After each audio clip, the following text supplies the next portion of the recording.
You were told that putting her on a pedestal was the key. That if you were the perfect gentleman, always available, always kind, always understanding, she would eventually gift you her heart. You were sold a fantasy. And every time you played the part of that flawless man, you vanished before her very eyes. The raw reality is this. Her devotion is only triggered when she feels a sense of awe before you. This isn't about physical intimidation. It's about profound, psychological reverence. Her fascination is reserved exclusively for the man she cannot entirely figure out, the one she can't fully manage. This is the moment your real education starts. When you become her zone of predictability, you cease to exist in her world of desire. Feminine attraction doesn't blossom from a place of total safety. It ignites from instability, from the subtle, unspoken tension that makes her question if she truly has you. Her emotional hook is set not by a flood of your approval, but by minute injections of your unpredictability. I'm going to demonstrate this to you. She doesn't commit to you because you shield her from all of life's troubles. She commits when she sees that her own emotional power, her storms, her tests, they don't shatter you. What truly captures her is not that you make her your priority, but that you unapologetically make your mission your priority, even before her. This isn't arrogance. It's the currency of self-worth. The man who anchors himself will always be a greater prize than the man who abandons his own dignity just to keep her. Does that sound severe? I'm not here to sell you a comforting illusion. I'm offering you the antidote to your romantic self-sabotage. Every single time you said yes when you meant no, just to keep the peace. Every time you let disrespect slide. Every time you folded because you were terrified of her walking away. You were chiseling your own tombstone of irrelevance. She won't even do it consciously, but if she senses an emotional crack, she will press on it. If she finds no resistance, boredom sets in. Why? Because what she is subconsciously searching for, though she would never articulate it, is an emotional fortress. A man she can push against who will not crumble. But this is the trap 90% of men fall into. They are convinced that attraction is a reward for good behavior. A fatal error. Attraction is sustained when you are an emotional puzzle, not an open book. When your approval is scarce, when your focus is a prize to be won, not a given. Primal attraction requires contrast. If you are all compliance, she has nothing to push against, nothing to spark that desire. This contrast isn't about volume or aggression. It's about resolve. It's about understanding precisely when to say no. It's about defending your perimeter, even if she protests. It's about refusing to trade your self-respect for a moment of affection. Do you know when she truly begins to see you as a man?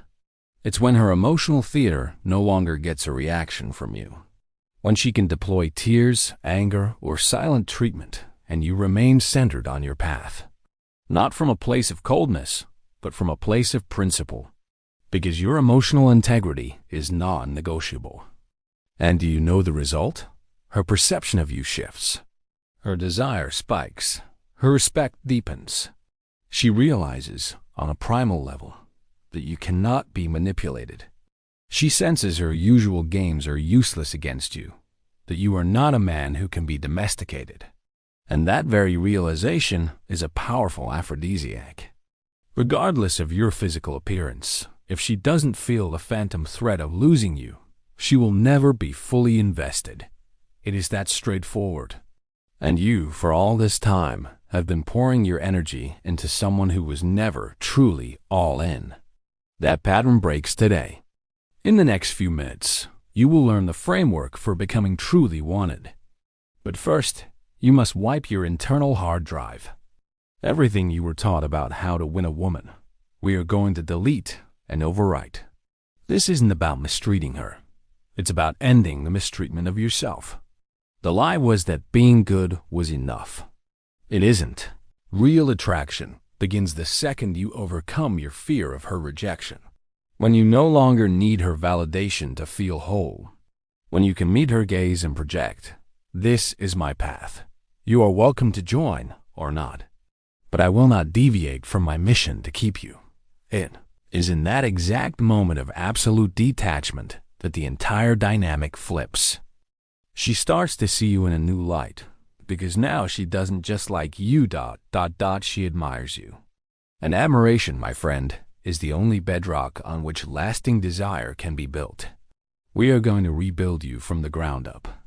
Because if she is to love you, let her love the man you truly are, not the character you've been playing. That man's journey begins right now. There's a secret the self-help industry won't tell you. There's a truth that experts are too afraid to voice, fearing the backlash. Her primal instincts are not wired to admire a man who is terrified of making her uncomfortable. This is why, when you operate with kid gloves, desperately trying to be the safe choice, the only thing you activate is her friend protocol, not her desire. This isn't chauvinism. It's evolutionary programming, raw and unfiltered. For millennia, female survival depended on selecting the most formidable man, not the most obedient. The man who projected authority, emotional stability, and control. Only that man could offer protection, leadership, and ensure the survival of the next generation. We may live in modern cities, but that core operating system remains unchanged. Her subconscious is still scanning for the exact same traits. She's looking for power, not brute force, not micromanagement. She is looking for emotional power, adamantium-like self-assurance, the capacity to draw lines in the sand without flinching, the freedom to walk your own path without her permission, the kind of man who respects himself so profoundly that she and the world have no option but to follow suit. When you sidestep a confrontation just to avoid her disapproval, she doesn't register it as kindness. She interprets it as fragility. Your own biology is screaming to her, I am not fit to lead. I am only fit to follow. And the moment she deciphers that message, her attraction for you begins to flatline. It may not be instant. She may linger, but inwardly, a switch has been flipped. You've become transparent, irrelevant. Now, understand this. Most of her tests are not deliberate. She isn't sitting there plotting, today I will test his leadership. They are subconscious, automatic impulses. Showing up late. Forgetting to reply. Contradicting your opinion for no reason. Poking at your confidence just to see if you'll wobble. These are all probes. They are tests of your resolve. And you, unknowingly, have been failing them because you think love is earned by appeasement. You never learned that respect is earned by challenge. Every time you fold without resistance, she doesn't feel relief. She feels a pang of disappointment. Her instincts instantly recognize he is not the one who can lead. And if she cannot trust you to lead, she cannot admire you. And if she cannot admire you, she will never, ever truly desire you. This is where the Machiavellian principle applies. He knew something most men die without learning. The aura of strength is often more critical than strength itself. It doesn't matter if you know your own worth. If you cannot project it with decisive, unwavering action, the world will not acknowledge it. Neither will she. This is why, every time you concede simply to keep the peace, you are signaling to her that your emotional state is up for negotiation. And if your emotions are negotiable, so is your value. Here is a hard truth to weld into your mind. The moment you start justifying your position, you are surrendering your power. A sovereign doesn't justify his decrees. A leader doesn't ask permission to set the course. You are not here to be approved. You are here to set the direction. This truth infuses everything. The way you walk, the cadence of your voice, how you handle her sarcasm, how you respond to her silence. You don't respond, you initiate. That is the dividing line between an emotional captain and an emotional follower. And do you know what happens when, for the first time, she encounters a man who doesn't short-circuit in the face of her emotions? She's thrown off balance. She feels unsteady. She feels a deep magnetic pull she cannot logically explain. Why? Because you just shattered her entire pattern. She's accustomed to men who bend, to a sad face, to a complaint, to emotional blackmail. But you don't. You remain calm. You remain firm. And that stillness forces her to see you in a new light, to wonder who you really are, to respect you, even if she'd never say it. Here is the darkest secret of all. Admiration always comes before love. Always. Never the other way. When she respects you, love has fertile ground to grow. But if she loves you without respecting you, that love will wither at the first sign of pressure. Because without respect, there is no genuine emotional investment. Your mission, therefore, isn't to make her like you more. It's to compel her to respect you more. How? Through consistency, through firmness, through strategic emotional distance. By refusing to reward poor behavior with positive attention. By not explaining your boundaries, but living them. And let's be clear, this isn't about being cruel or distant. It's about demonstrating that you are a man with a core, a man with a vision, a man with internal gravity. That kind of man is a rarity, and when he appears, he cannot be ignored. So, the next time you feel the impulse to fold, to give in because you're afraid she'll leave, stop, breathe, and remember, if you surrender your power for her affection, you will lose both. But if you hold fast to your power, even if she walks away, you have already won. Because lost respect can't be bought back with flowers. It can only be rebuilt through total transformation. And that transformation begins today. A razor-thin edge exists. On one side, there's the kind of hurt that shatters her. On the other, the kind of tension that makes her fixate on you. It's a line so fine, most men stumble across it and fail. Today, you'll learn to walk that edge like a master.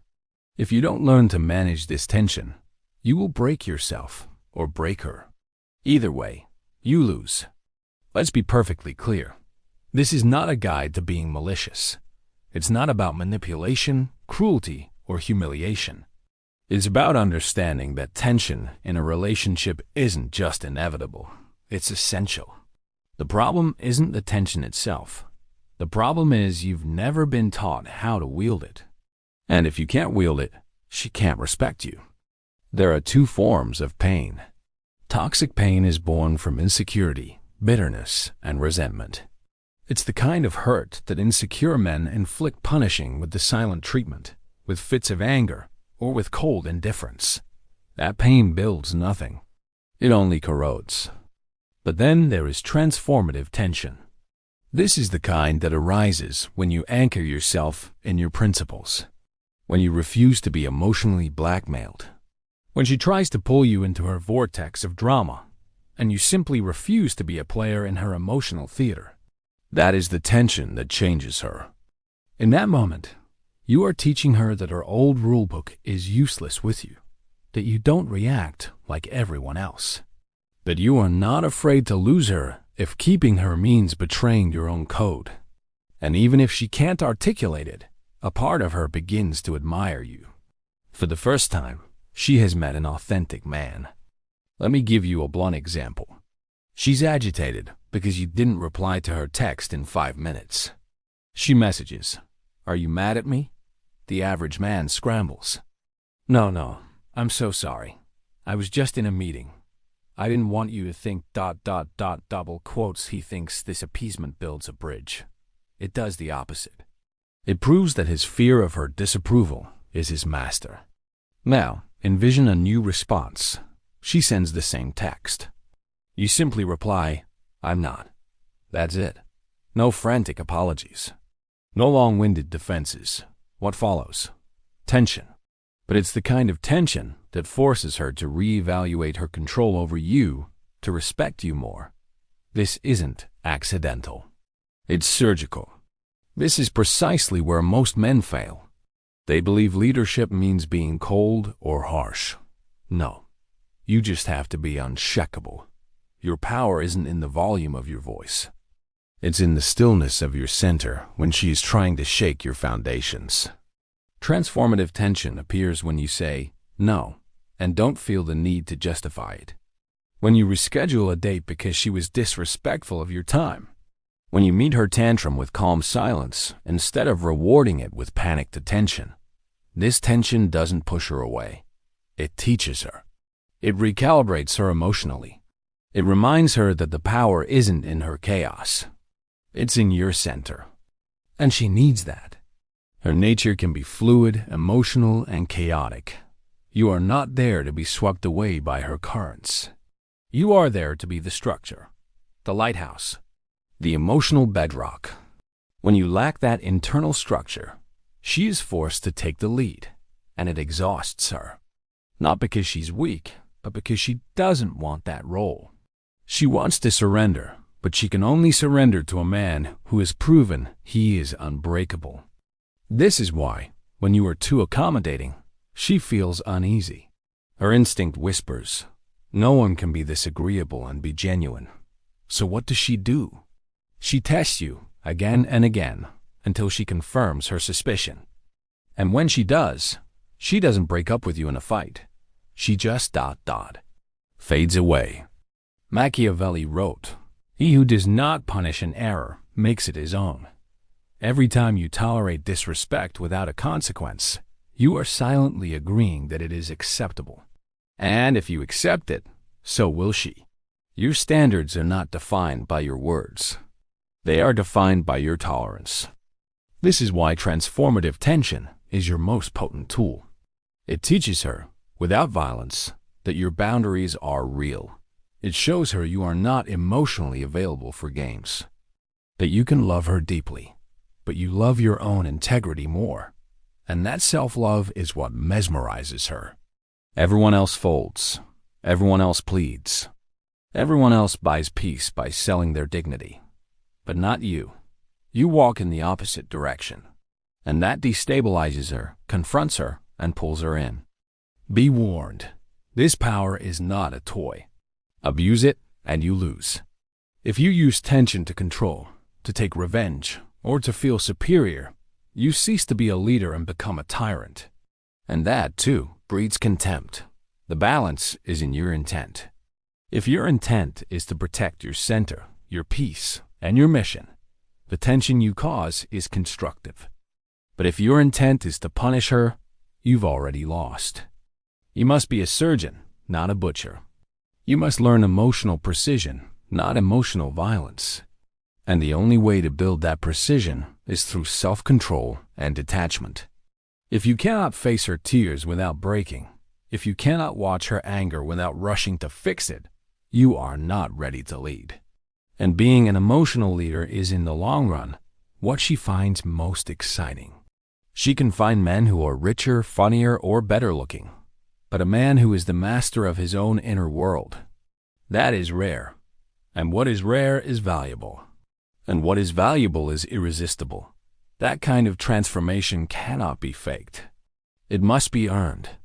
And it starts now.